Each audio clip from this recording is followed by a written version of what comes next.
Welcome to the Nexus Unloaded podcast. This is Will Crozier. And I'm Mikki Westcombe. We are the founders of Nexus Performance. Joining us on this wild ride is our heavyweight coaching team, ready to unleash their expertise to solve any problems in your journey to getting strong and jacked.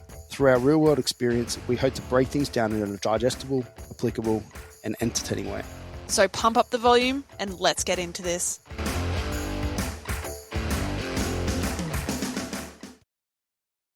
What is up, party people? We're recording. No, Are we? Yeah. Oh, good. recording podcast. Podcast. Will, you need a haircut. I do, but you keep reminding me every single day, like 5 times a day. But yeah, you look like a homeless person. Why are you sitting like me? You can't sit like that because it's not the best. It's not the most flattering angle. no, It's all right. It's only for the 2 viewers on that's what the YouTube people anyway. come from. Yeah. Yeah, and yeah, so haircut. Yeah, whatever. That's why I'm wearing a hat this He week. looks like a homeless person. I also need a haircut. Nah, I usually wait until I need to get like a beard, like facial hair trim before I go and get a Okay. haircut. Do it 'cause- all at But the once. problem Yeah. is, though, this is the problem. Efficiency. Like, he doesn't shave his face ever until he goes and gets his haircut, Mhm. right? Never, not once. But if he's delayed, it's true. If he's delayed on and the beard, the upper lip starts to become irritating, he just shaves the upper lip. Yeah. So he looks like an Amish person. look like a bib. Old timey Wilbo. He says that it's a he good looks look. like It's he great. says that he I looks like like it. a bib, but he doesn't. He looks like an Amish I person. was trying to picture it when he said it. I was like, I don't know. That's Nah. good. It's good. Yeah. It- So I don't shave. I don't shave. I don't have never had to need like to shave my face. Except Ever. when you're in the Navy for many years. No, even then he didn't shave. Yeah, his but even face. then Oh, it was bare. Like I did, but like Will to wasn't what as I hairy. needed to do, like once a week or whatever. Mm. And even then it was minimal. Like I'm not the guy who like shaves his face and then by that afternoon I have a Afternoon shadow. fade. yeah. That doesn't happen for me. No, Will. Like when I joined the Navy when I was 18, I remember, like by that point, most people were shaving their face to some degree, and 1819 bum fluff. and I was not. And then when I went in, obviously you have to have like a very clean shaven face, not even like the little white hairs, like the No baby whiskers. hairs, nothing. Yeah. And then I remember like I just didn't know how. And didn't one of the guys yell at Yeah, you? my and be recruit like, instructor, yeah, he was like, he noticed the little white hairs, little black hairs. I thought I was getting away with it. And he noticed the little white hairs and he was like, "Did you shave today?" And I was like, yes. It's not very well. Because I didn't want to say in front of everybody in this parade, in like this but didn't he say like, pressurized, didn't pressure you? situation, like never have in my life. But That would have been embarrassing. yeah, it would have been, yeah, exactly. So I'm just saying it on a podcast now for everyone. But yeah, I was just like, yes. And then he's like, "Well, your dad didn't do a good job of showing you." I was like, okay. Mm. Bring my dad into this. He's never. Personal. Yeah, but I've never shaved at all. So then I had to learn real quick. Yeah. Just figured it out. That's not that complex, it turns out. Well, my You background. still suck at shaving your face. No, I don't. Yes, you do. I suck at it because I try to do it without using a mirror. You kind of. What do? You do the old Just guess. Yeah, He but gets, you just got to guess. And then you go back in the mirror and see, like, where did I miss? no, Which but turns out a even lot. then. But even then, you do this thing where you like frog and you get underneath your chin and you're like you try and expand the Yeah, you have underneath to your because chin. it's hard to shave in and it looks crevices. like- So you have to, like, pull the skin, like, get it No, nice it's and not. flat. You don't move it. You kind of like do this thing with your mouth where you're like you try and Yeah, like this. yeah, you try and like That's expand effective. it. Yeah, so you that got to stretch it out so you can get all the fine points. yeah, but Yeah. he does it where he like flexes his underneath his jaw, and he looks like a frog. I'm trying to look good during this process. I guess it's usually me in the shower, like doing that or whatever, or at the base. I'm not going out in public being look everyone watch me shave. It's not so I don't really care. So It's not very flattering. Like when I shave my legs or whatever, I'm like in the shower, leg up, like yeah, You got to do what needs to be done. yeah, for sure. But you don't shave your face, and you do need a haircut. no. Most of the time I just wait for my monthly haircut or whatever it is, and then I just get the dude to Just sort it out. just trim it there, and then so I don't have to do whatever, which is great. I remember when I was growing up, I might have been 16, and I approached Dad saying that I think I need to start learning how to shave. And he Just kind of laughed at you. he just kind of grabbed my face. He's like, "Let me look at you." And he grabs it and he's like, "Nah, you're right," and just kind of palmed me off. And I was like, Oh. "Oh, okay, thanks, Dad." I was like, I was really hoping to learn Nice. how to shave properly. What a and- bonding opportunity. Yeah, that's all right. Well, when I remember when Will and I first started dating, how old were you? 25 or something like that? 24? You had like no hair on you at all. No. Now he's got like this trap hair and chest hair and tummy hair, and It's become a he's man. just becoming a hairy boy. I don't Finally. like it. Finally, Mid-30s. better late than never. Yeah. I just start with grey hair. just start there. Receding hairline Yeah. and grey hair. That's what I want. I've got lots of You're white. getting the silvers coming I've through. had them for years. Yeah. My grandpa on mum's side, he was completely white by age 27. Mad dog. 27. That's Yeah. rough. I don't That's know. crazy. I don't mind it. Don't mind it. If I don't just mind rock the up look. I with think it's great. white hair one day. Yeah, but you have black hair though, so I think that's why the silver fox stuff kind of comes through. Whereas It's very Will, contrasted. yeah, Will's hair is like Jufro. So It is. I can't deny. Although I was very insulted for a split second there when you said it. I was like, okay. Yeah, what, you're Jufro? Yeah. I've It told you on multiple occasions, if our kids have your hair, they're bald. Yeah. You just shave them. Yes. Yeah. I'm not concerned about either of our kids not having hair though, because I have a lot of hair. Like Mm. I have a lot of hair. So They're saying baldness comes from the We- mother's side, which is a male strange pattern thing. baldness, I don't know. But both of my parents have got a lot of hair. And I know all of Will's side of the family, they've got a lot of hair. So I think we'll have hairy kids. No, I'm not that. Yeah. Not something I'm worried about anyway. I don't know. Whatever. All right. It's a different direction. Yeah. Okay. One other note that I had here as well on the last episode that I was on, we joked about doing a train along with Wilbo Mm. for because he Real was talk. doing his suitcase deadlifts. I don't know. Are suitcase deadlifts still a thing? Are you still doing them? Oh, I had to miss him last week. I didn't have to. I just wasn't in the mood.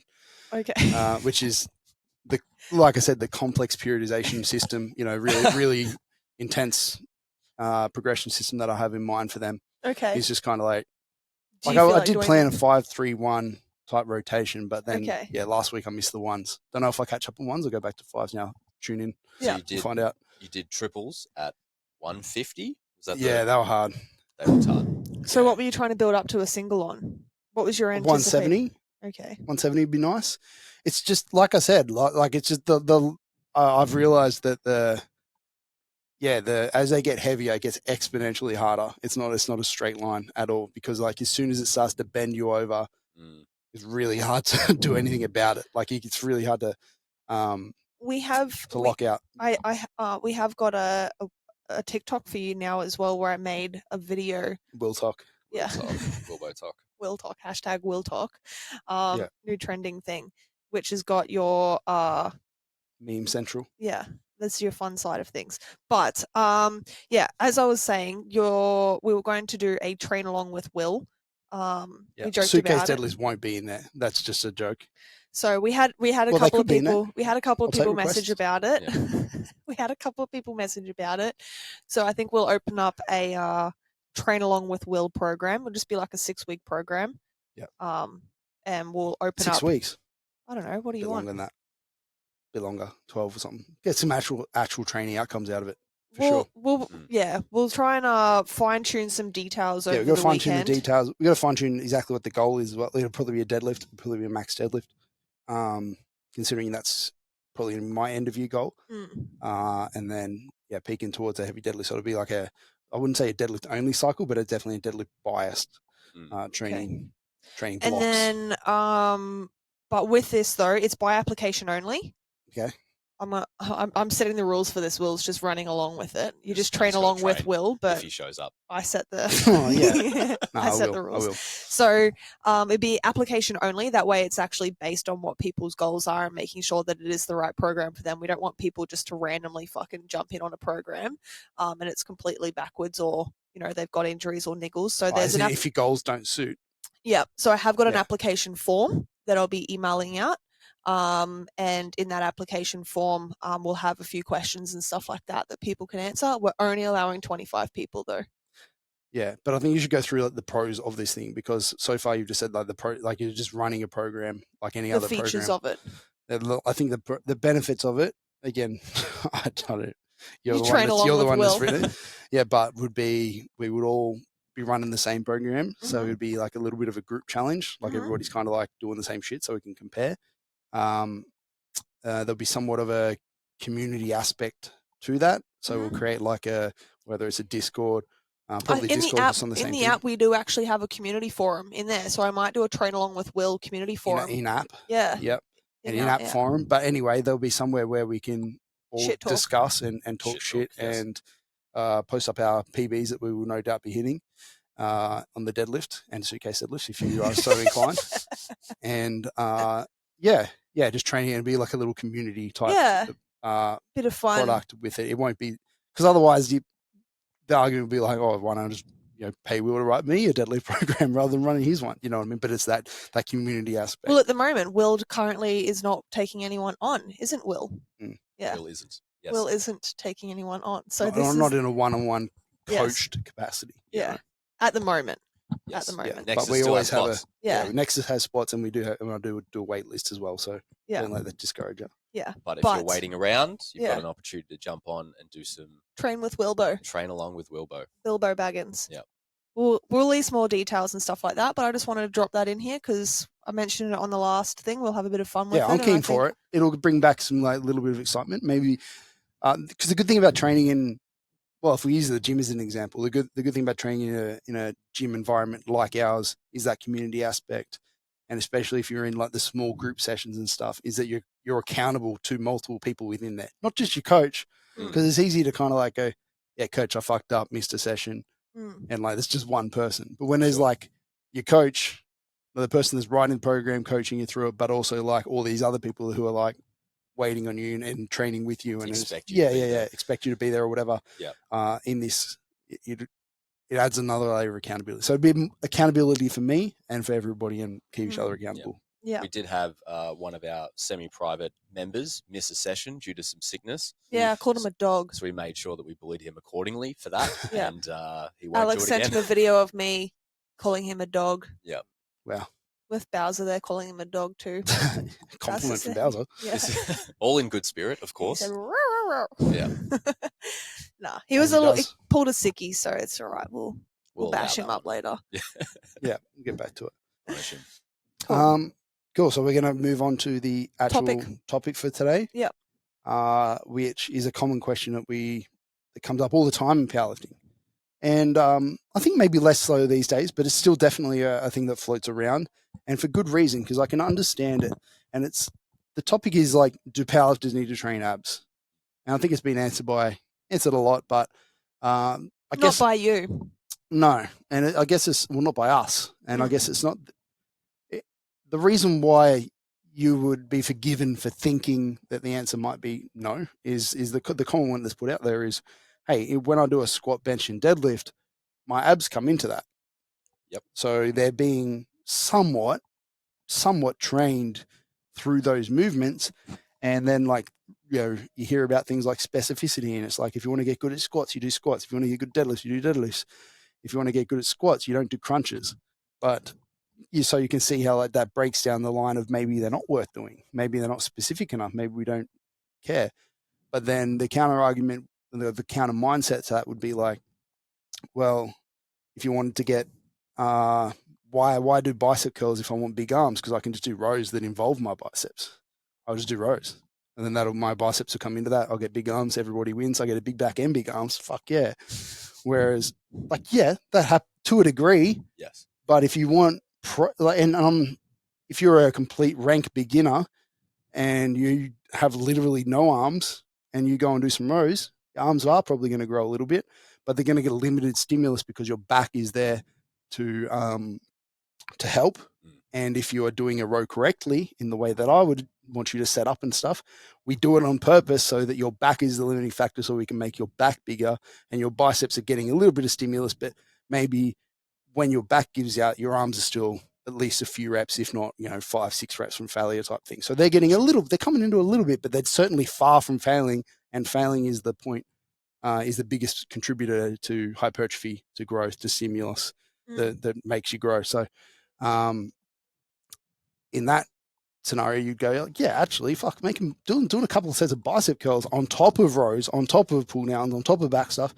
That makes a hell of a lot of sense because if you want big arms, fucking train arms. It's like, wait, so But there's like, also just the whole component of like enjoyment in your training at the end of the day, right? Like if that's everyone an loves overriding doing factor to everything. yeah, everyone enjoys having just a couple of sets of biceps in there to finish off and getting that pump. Like you have to factor in enjoyment in a program. It can't just be pure, like this is optimal and fuck everything else. Like there has to be that sense of it. For sure. And unless you're Josh, like he's probably the one who kicks up the stink the most about training biceps directly. But everyone obviously but look has at Josh's It arms. is a bit boring.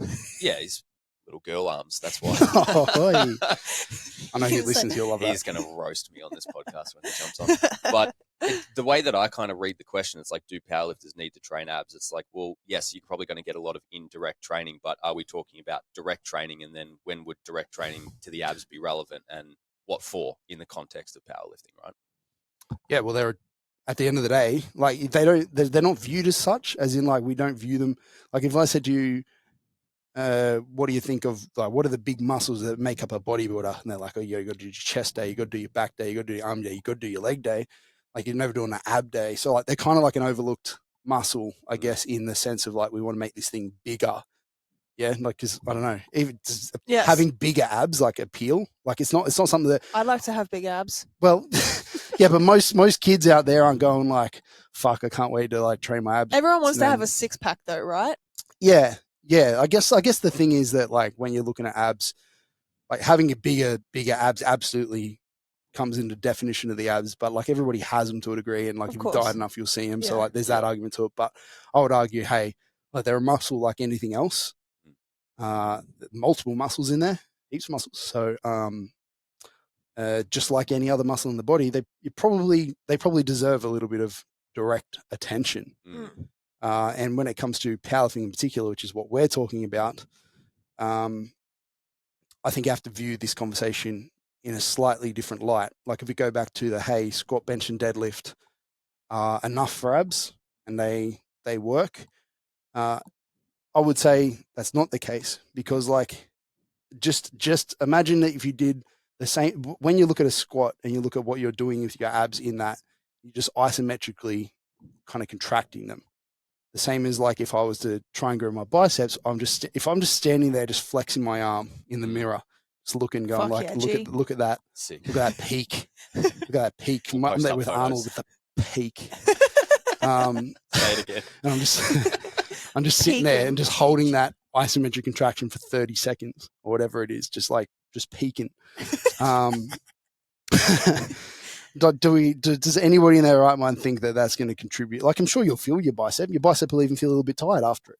But that's different because when you're squatting and deadlifting, you do have load to some extent. There is load, but it's not like I'm putting it through range is what I'm saying. I think before we hit record on this, you mentioned that like the SBD is teaching you this like a skill side of using like what abs. I was saying was that that's where I was going with that. Is that like just like any other muscle, you need to put them through range. And if you look at how many muscles are involved in that, it means doing multiple movements, not just one, not just do some sit-ups. Yeah, you fucking smash your abs, bro.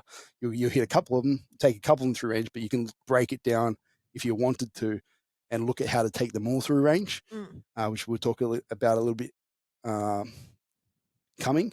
But in a squat or in deadlift, or even less so in a bench, but in a squat and a deadlift, we're holding them isometrically. We're using them to create tension as well as the intra-abdominal pressure to kind of create rigidity through our rib cage and our hips and keep everything in position. So I would try, the easier way to conceptualize this for people is like I would include some aspects in your training that train your brace, like train your ability to brace, the skill of bracing, and they might just be squatting and deadlifting if you are good at bracing. Like that might be enough. Just doing a few sets during whatever your skill work is, your competitions and squat and deadlift is throughout the week. That might be enough to brace effectively for you. Like you're good at the skill. Other people might suck at bracing. I do. There's a lot of people that do. It's probably answer that so suddenly. Yes. There's a lot of people that aren't the best at bracing, right? Like And we don't even have to explain like what a bad brace is for you to picture it. But it's like, generally there's a lot of shit moving, right? We're not locking down things. We're not very rigid. We're not very stiff. We're creating there's a lot of movement through the system that I hate using this, but like there's leaking of power. There's there's the force transfer isn't going through into that barbell efficiently, right? In a powerlifting sense. So those people, they probably need to do more like bracing, skill, patterning type stuff to help enhance that brace. So their core training, their stuff that they should layer on top of that is stuff that's going to enhance that. And there's multiple ways to go about that. We can do your traditional little ab drills, so like a plank or a side plank. We like our 90-90 breathing drills or positional breathing drills to enhance that. We'll talk about why they can help the brace. But more isometric stuff that's going to like replicate what that's the core is going to be doing during the squat and the deadlift. Like we want to replicate that at a less intense version in training so that transfer of skill can come across into the squat and deadlift. It's using those regressions wisely to kind of just like anything else. Yeah, just like anything else, to build and develop the context of that person, of what we're expecting them to do, what it feels like, so they can develop some context to hopefully put it back into that bigger pattern that they're struggling with and have some better in a understanding. less complicated way that's a little easier to get right. That's what I like a lot of things. If somebody struggles to hit depth in a squat, we make it easier for them. We give them an anterior loaded squat. We give them heels. We give them, I don't know, we make it easier for them so they can go and do that thing. Yeah. And then we go like, okay, cool. And you'll find that there's some sort of transfer when you go back to it. If it's done correctly, same with this. Yeah. But at the end of the day, like a plank and a side plank, to use those because they're super common, probably not going to make your abs like bigger and stronger outside of like a little bit of endurance factor.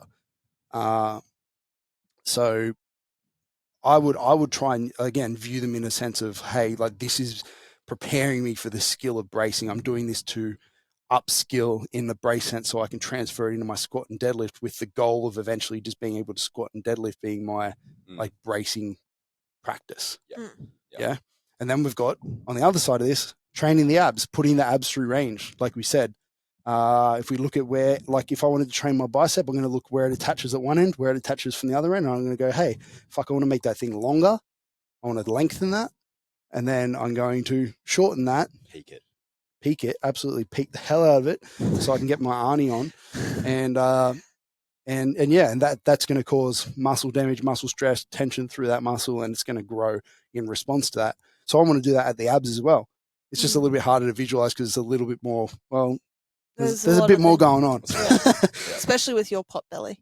There's a lot, well, we've gone to that, but there's a lot more attachment points for these things, and like different, like I was going to say, would you get into the anatomy one, of the abs because it's not just your six pack, right? It's not just the six pack on top. You got muscle layered in that goes on an oblique angle, and that goes on kind of the other way, that wraps around us in a sense as well. So like lots of muscle and muscle fibers that go in lots of different directions. So it means that the core is meant to move us in lots of different ways, which makes a whole lot of fucking sense. Because think about like a guy jumping to catch a ball in the air or some shit like in footy.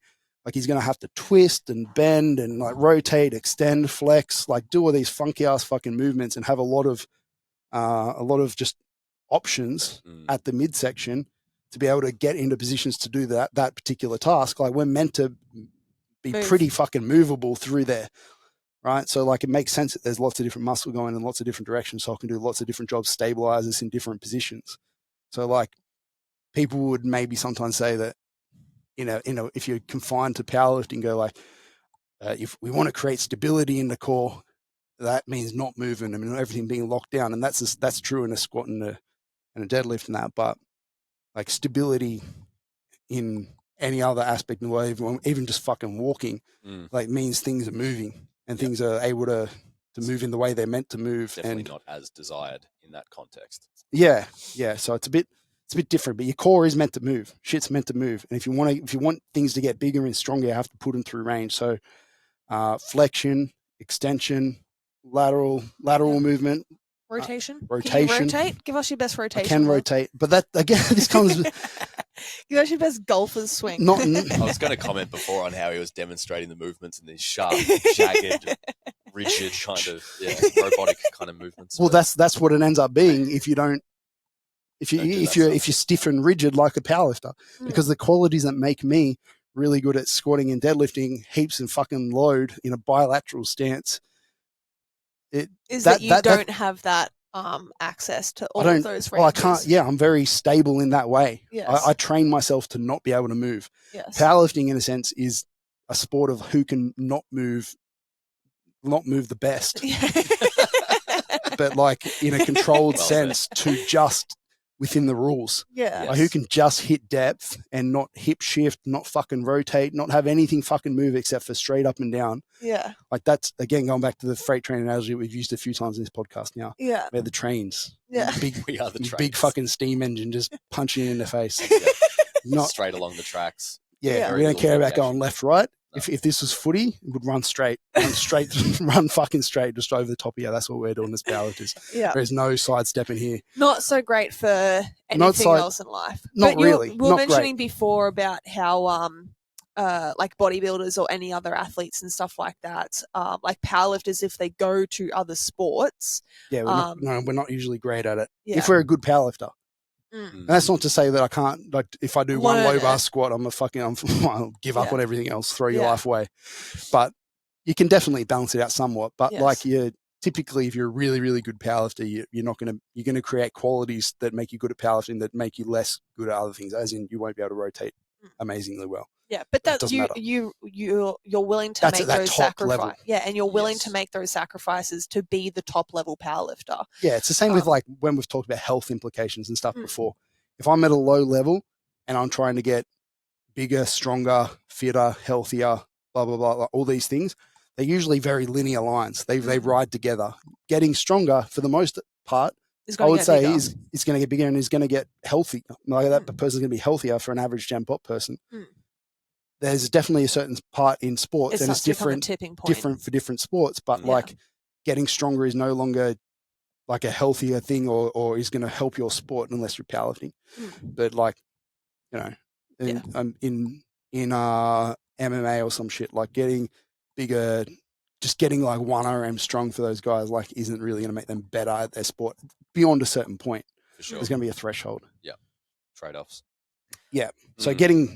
getting good at certain attributes can make you kind of shitter at other ones to a degree. Well, it's more that like those qualities, as you get better and better at them, they take up more resources. So there's less resources to work on those other things. So they dip.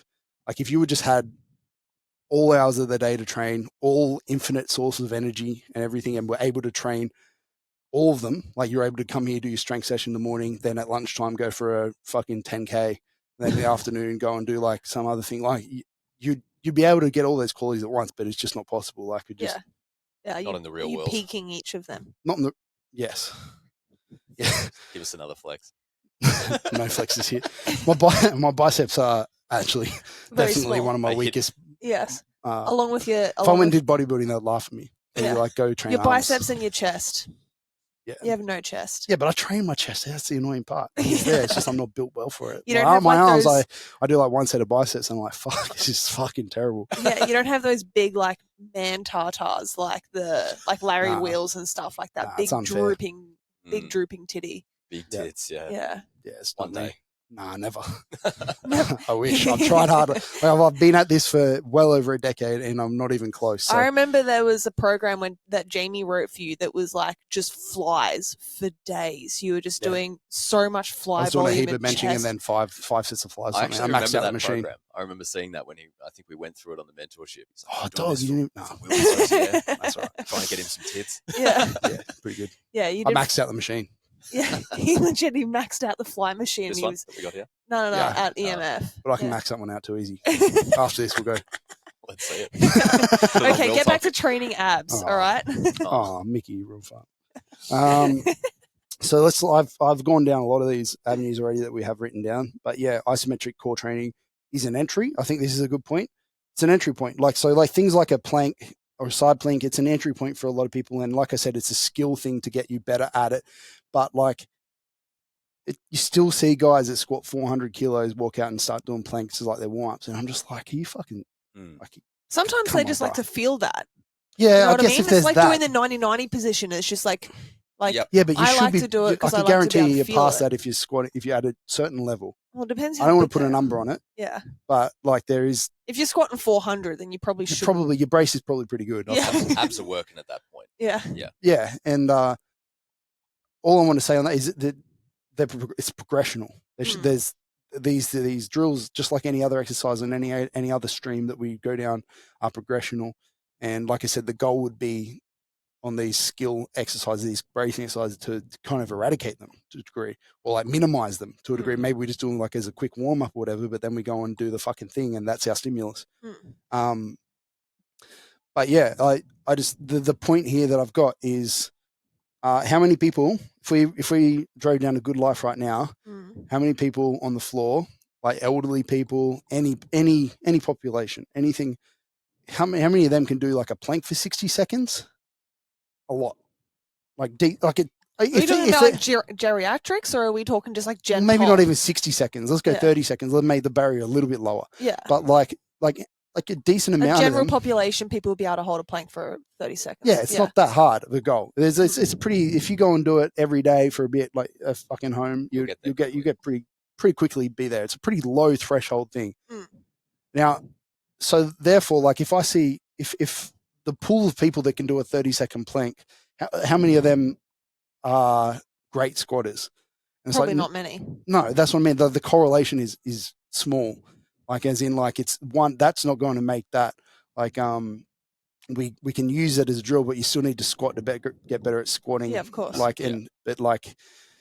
would rather these people train their abs and get their abs stronger through dynamic movements as well, on top of like learning how to squat, and do them both. I think that'll make them a much more resilient, just all round strong person. Well, especially if you're talking about someone who doesn't have a powerlifting specific goal, it's like, yeah, you probably want to get good at a few of these things and have them kind of interspersed throughout your program. But even in powerlifting goals, sure, like I said, like once you're at a certain point, those little isometrics, fuck off. Just start doing your squats and your deadlift well, and learning how to brace well, and then go and train your abs directly through dynamic movements that are putting them through range.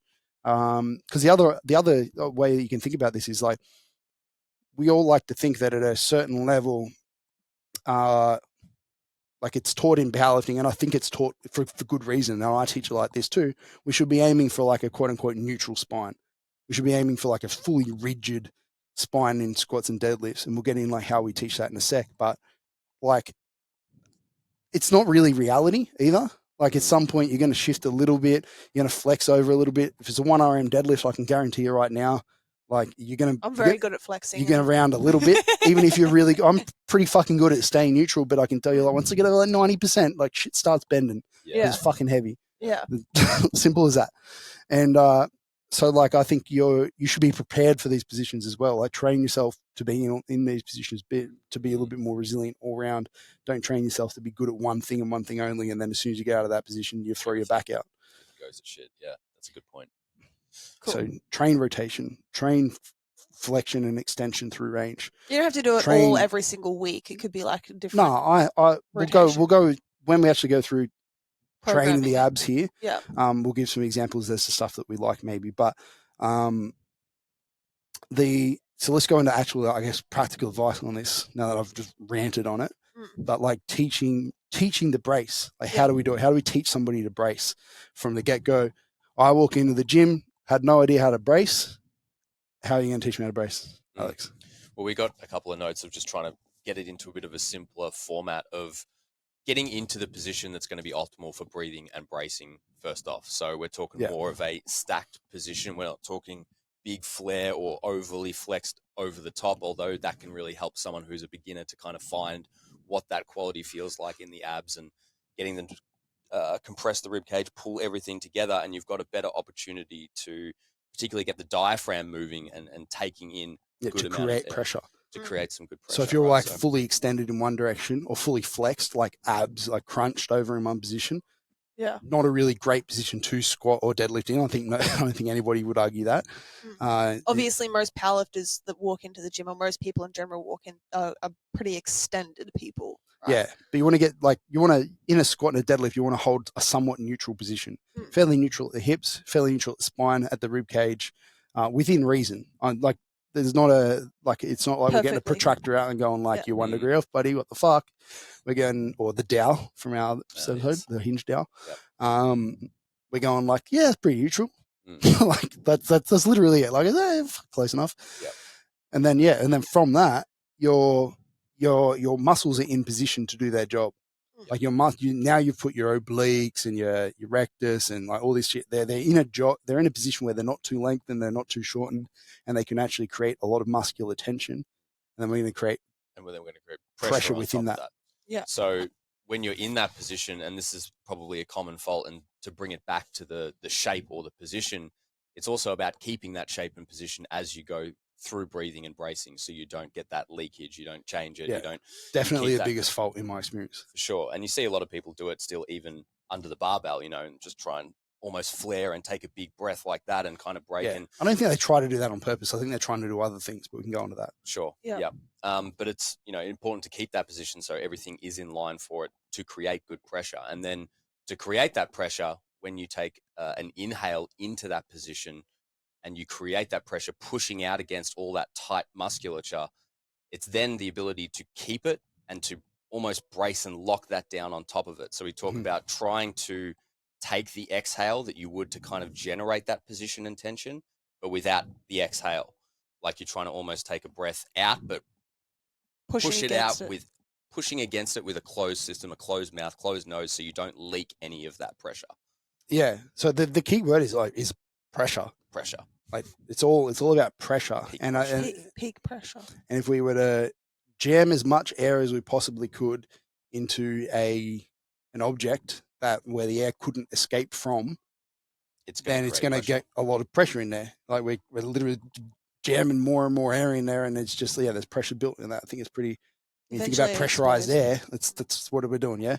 And our job is to create that. So, like you said, first things first, put the rib cage and pelvis in a somewhat neutral position, so the muscles are in a good job to actually contract and hold muscular tension. And the easiest way to do that, to put them in a position, like depending on the awareness of an individual, like if they're standing and they can't feel it's to show them. Yeah. So like we could go back to floor-based drills or like regress drill or put them on all fours or whatever, like things where you're not having to fight gravity, where you're having to control less joints and you can really focus on that midsection.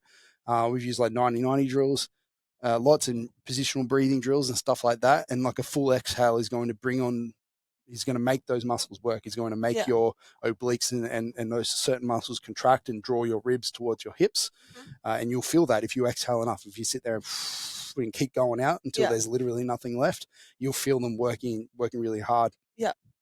And then that's kind of I would use that as a teaching tool to the position that you want to create. I definitely don't want you to do that under a max load because you will crumble. Yes. Yeah, but the unloaded versus loaded environment does change things. Yeah. But you can still use like that little bit of a little exhale to create that tension in your abs.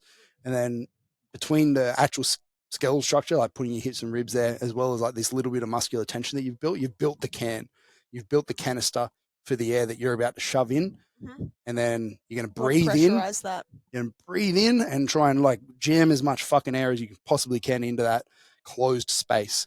So you don't want to extend. Yeah, but if you lose the position of that space, is if you crumble the can or like you just go, and then like your ribs flare or your belly pops out or like your hips change position or whatever it is. If anything literally moves, you've given like more space for the air. So the air that you're shoving in isn't pressurizing, but it's just going into more space. Yeah. Which might be the same pressure, just more of it. So that's the biggest thing is create the position, hold that position through the inhale. And one of the other big mistakes that you see with this is just trying to get in too much air, because when somebody learns how to brace, they see somebody breathing in a lot and they go like, that's the key, get in fuckloads of air. Yeah. And it's like, it's not about more, it's about the pressure. So like, the way I like to control that is to get them to slow down. So don't gasp, don't try and get in as much air as you can. Just nice, calm, just nice inhale into it. So like whether that's through your mouth, through your nose, some people like to do it through their nose I don't personally, but like I can see that as it's a good limiting tool to make people slow down because you literally can't get shit in too fast through your nose. So like if somebody is like a big gasper and you just like can't fucking stop them from doing it, you're like, stop doing that. You tell them not to, and they just keep doing it. Then Put them on the ground and then make them breathe through their nose. Then, well, yeah, either Just way, tape up their mouth and put them. Get them to like the nasal breathing thing. Like people go around floating other ideas about why it's better, but in my opinion, it's to get them to slow down and limit them and get them to do it the way you want in this circumstance. Anyway, strategy. Yeah, it's a constraint. And then from there, you've pressurized this air, and then, like you said, trying to block off the system. So closing your mouth, block the air from getting out. And then it's kind of like a forced exhale against that. So as if you're trying to blow the air out, but there's just nowhere for it to go. And that's that little. So, but the common cues that people throw out there and you know are missing that whole concept of creating pressure is like, you know, braces if I'm going to hit you in the tummy and stuff like that. It's like, yeah, that's, you mentioned that's turning your abs on, but it's not actually feel muscular tension from that. Muscular tension, but it's not pressurizing. Or same with like crunch. If you were cueing somebody to crunch to feel their abs in it, like it's a super common misconception that like bracing is all about your abs, but bracing is about your whole kind of fucking shape of your torso and all the muscles that come into that and all of the structure that comes into that, and you being able to pressurize the space within that intra-abdominal pressure. It's holding that position, breathing, creating pressure, and then holding that pressure. And then as you go through the movement, holding your breath, not letting any of it out. So if you're talking on the way up, probably not a great strategy for doing a 1 RM. And this is something you can practice. You don't need to. The other thing is, like, I see powerlifters go and you teach them this thing and they go, fuck yeah, like it made my squat heaps better, which it damn should. But then they'll go and they'll start bracing on everything. Like, I'm going to start going doing my leg curls and like really bracing hard throughout it, or doing my 10 rep set of whatever's, and it's just like it's a strategy that you want to use during really heavy squats and deadlifts and things, but it's not a strategy that you have to use for everything, because then what happens, you get really rigid, really good at being really rigid during every single thing that you do in daily life, and you end up really rigid, as in like you can't fucking move your arms and legs and lose a lot of range of motion. So you want to be able to relax as well as tense. So quick recap. We had here create the shape. Find the shape. Yep. Create the shape, pressurize the shape, and hold the shape. Yeah? Yeah, the first two are the same. So yeah. Yeah. Find the shape. Yep. Find it, keep it, pressurize it. Yep. And then keep it. Yep. Pressurize. Find it, pressurize it, pressure keep. Yeah. And it's a set and forget thing. You set it at the top, you hold your breath, you create that pressure if you're doing it right, and then you just kind of do the squat, and you're like, now you're rigid, and you shouldn't have to think about too hard unless you're letting air out or you're letting things move around. You shouldn't have to anymore. Yeah. So that's that. Do we have any more to add to like the? We've got some training abs and how we do it. We obviously kind of covered a little bit of that, of direct ab training. And when would you kind of put it in? Like, when would you be doing more of that at the end of your sessions? Would you be doing it in competition prep? Would you be doing it in off season? Is there any kind of preference there? For me personally, if my ab work is not at the start of my session, I will not fucking do it. Yeah, well, that's just me lazy. That's just a obviously like a individual thing. Like a I know, but that's 90% of powerlifters too, right? You put cardio in their program, they don't fucking do it. Yeah. I don't know. You tell them to warm up. Yeah, you tell them to spend 10, 15 minutes or 5-10 minutes on a bike at the start of their session just to warm up. Yeah. They're more likely to do it than if you ask them to do it at their end of their session when they're already gassed. Yeah. They're not going to do it. So, yeah, it is personal. But people who But I would say a large majority of people, if you put it at the start of their session, they're more inclined to do I think it. it can definitely be used as a warm-up, especially if it is the more skill-based bracing stuff. Yeah. But you can definitely put them through some range as well. But the problem is, like, if you go absolutely ham on it, it might impact stuff that comes after, as per any training decision. Of course, yeah. So the order of a session matters in terms of like the things at the end that you're going to be more gassed for. But we're not using our abs in that way a whole lot during these movements, like those isometric contractions during a squat and deadlift and that. They gas the whole system, but I don't say that they gas that in particular. I've never found a massive performance detriment to my crunches or whatever it is at the end of the session. So like, I like to either chuck them in at the end myself, Like, and it'll be examples are like cable crunches for like flexion, or like reverse crunches. If you want, you can scale them as well. You can do like reverse crunches on the ground or like over GHR if you wanted to add more range to it, or anything like it. Same with the crunch side, you can add weight or you can take it through bigger range. Like there's lots of different options there. Then side to side, you've got like side bends, literally like holding a dumbbell or a barbell or whatever the fuck, and standing up and bending. You can do that in slightly different positions as well. So you can do it over like a hyper extension. So it's like changes the force curve a little bit. You can do it in a half kneeling position. There's lots of different ways you can do like lateral movement. And then rotational type stuff. We typically do like, well, you can do, depends. Cause like you can train actual rotation through like a resistance training drill. So like a single arm drill. But like if it's a single arm row where you're bracing with the other hand and holding the system rigid, it's not really single arm, like it's not rotational in a sense. Yeah. So like it is, but like ideally you'd have something like alternating or some shit to create rotation. Or you can do like a throw, like a footy pass type med ball throw. Yeah. Or like anything like that. You can you scale were them slamming back. those for a while. Yeah, there's there's so many different ways you can like integrate in rotation. It's not like we need a lot of rotation. It's just like getting a little bit. Yeah. Yeah. Cable chops and stuff like that. Yeah, cable chops great. Yeah, great exercises. Yeah, just a little hard to get for some people. So, sure. Yeah, but building up some that teaching needed. Essentially, what you're saying is that we're treating it like any other kind of muscle group, and we've got different variations to do different hit the different functions of the abs, different positions, and different regressions and progressions relative to where that person is at. Mm-hmm. Yeah, beautiful. Yeah, different speeds, depending on what sport you're doing as well. Yeah, lots of different stuff. But they're just that little list there is just some, and I like to personally program for clients like and just mix them up really often, and just fucking every block. People are happy to leg press around for quite a while, but ab stuff they kind of want to play around with differently. Yeah, well, some of that ab stuff is hard to progress as well, so it's easy to kind of get bored of it quickly. For sure. Which you can look at it in different ways, but like there's stuff that like they're not specific in any way. Like they're not directly carrying over your squat. They are indirectly, but not directly. So it's not like so you can mix it up quite frequently, get the stimulus through the abs, as in like the growth stimulus and like the movement stimulus and whatever, and it's not going to affect the carryover to it. What about frequency of it? How often would you train it? A lot. Good, in my experience. Yeah, do a lot. It's like I'll usually add in one different like flexion, extension, lateral, and rotation. I add one of those in throughout the week at some point. But if again, this is for a powerlifter. Yeah, this is for somebody who like doesn't have to move. Yes. Whereas if somebody was did a rotational sport, I'd probably be doing a lot more. Doing a lot more, or like mixing it up. Yeah. Mixing it up in a way to enhance. It's all about enhancing the things that they're shit at that are going to make them better at their sport. That's all it is. And then part of it, like as well. That's why you can get away with not doing it in powerlifting. Yes, yeah, and a lot of people obviously don't.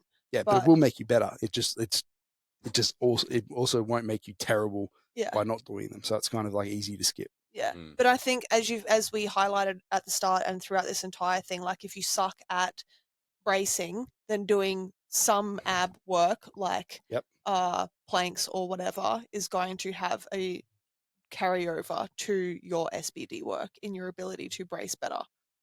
Yeah, but I'll call them bracing drills. I wouldn't call them like ab training. Yeah. Difference between kind of the training of abs going through range of motion, whereas the bracing stuff being a little bit more isometric in nature. And that's where I think it's just as a coach making sure you're articulating that, because someone sees a plank in their program. Like for me, if I saw a plank in my program, I'd be like, well, that's fucking ab work. That's not me trying to practice because I suck at bracing. So that's actually when you said at the end of sessions, like I'll put the dynamic stuff at the end of sessions. If I'm going to put a plank in a session, I'm not really putting that at the end of that. That's a pre-drill because it's a skill drill in my eyes. Things like you could argue like maybe like a Copenhagen plank or like a ductor type. There's kind of a little crossover of worlds there, so maybe they do deserve to be at the end. But again, might be just as effective as a warm-up drill. I don't know. It depends on a couple the of those kind of are a bit iffy, but like things like something as low level as a fucking plank or whatever, like that's a warm-up drill. I think I need some planks in my program. I think you do need some planks as well. You need a few things. What was that? Be careful. Be very careful with your words, William. You shit on yourself more than I do. So. It's true.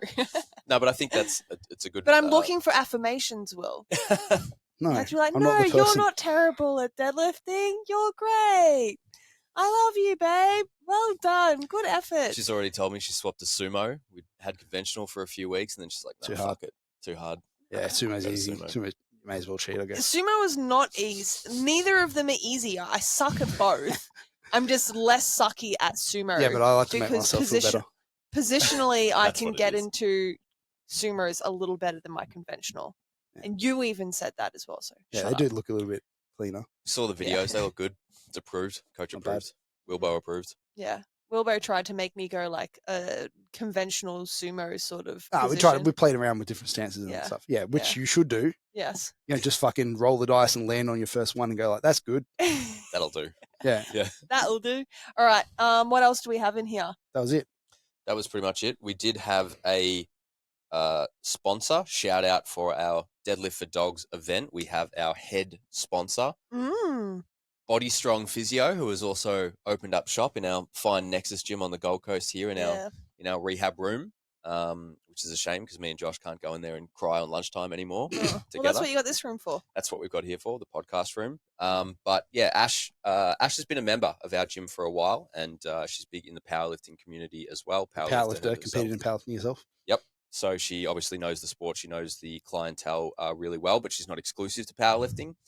And she's given us a little blurb here to promote her lovely Body Strong business. ChatGPT approved. All right, we got 20 seconds. 20 seconds. 30 seconds. Well, there are sponsors. Give them as much time as they want. There's a top sponsor as well. Yeah, I know, 45 seconds. I'm gonna give you. All right, ready? Jeez, here we go. 3. This is ChatGPT. This is something that Ash actually wrote up personally and sent it Yeah. to us. Yeah, but that's fine. you'd know if it was ChatGPT. Okay. Yep. Ready? So we've got Body Strong Physio and Recovery is physiotherapy clinic located within Nexus Performance Gym here on the Gold Coast. We have an experienced physiotherapist, Ashley, with 9 years of experience working with athletes of all varieties, including swimmers, triathletes, BMX, kayaking, powerlifters, and bodybuilders alike. The aging population, body maintenance and injury prevention therapies, exercise modifications, I'm going to run out of time here, pre-post operation recovery and insurance claims. Ash is proud to work alongside her clients to achieve mutual goals, whether it is returning to the gym pain-free, walking the dog, or simply living pain-free. We've got pain-free again. Pain-free. She is able to provide manual therapy, including soft tissue massage, trigger point therapy, dry needling, acupuncture, cupping, taping, and exercise prescription. Bang on time. All the ways. How do you Lots like of that? different methods there. No, Ash treated me, and yeah, Literally, you were bang on time. very there. knowledgeable in like what that? she does. 45 seconds. Very confident in her ability to get you to the platform, or Yes. whether it's She's helping or me just out with my knee, recover and she's back looking from- after little bro Ryan after he shattered his ankle. syndesmosis. Yeah. She's already proved very beneficial here and valued in the gym, even just working with a couple of my clients and communicating the issues that they're having so we can integrate that into the programming and the coaching side of the equation. It's very important to have someone like that on the team here, and we're happy to have her sponsor the Deadlift for Dogs event as head sponsor. What date is Deadlift for Dogs? 19th of August. 19th of August. We start at Get 10 it. a.m. Long. Get in there. On that peaking We time, got I think. NQ Strongest on the 29th of July. Yeah, just strong man. Yep, strong man up And in women. TSV, Strong people. Townsville. And then we also have upcoming our APL comp on the so much 2nd on. of September as well. Yeah, heaps on. Few Yeah, competitions. lots going on. I'll be at all of them. Guest appearance. We will be. Guest We appearance. will be at all of them. For your events. Yeah. No, we won't be heading up to the novice comp that's happening in Townsville in November. So, because Cool, we'll be another just returning from our honeymoon at that stage. So, I think traveling around will we'll need Artie a and Jace got that one covered. we'll need a holiday after the holiday is kind of how that's going to work. I'll go to the American. We're going to the American Pro. We're Yeah. over in America, so I'll take some ideas from them, Mm. bring it to the novice comp. Washington DC. Cool. Yeah. All right. Well, yes. Thank you, Ash. Thank you to I don't know. I was going to say thanks to you guys, but nah, fuck you guys. You're Right. welcome. All right, and just another quick reminder: train along with Wilbo. We'll talk. applications, Get pegged. applications, and get on Will Talk. Nah, Promote it. Come on. I don't. Just let me be me. It's all right. Nah, I'm going to attract a whole new audience. Don't need you. All right, adios. Back her up. Thank you for listening to the Nexus Unloaded podcast. Be sure to jump on our website to find details on everything mentioned in the podcast today, plus information on our coaching, mentoring, and gyms based in the Gold Coast and Townsville. Make sure you follow us on our Instagram for any updates on what we are currently doing, and we'll see you all in the next episode.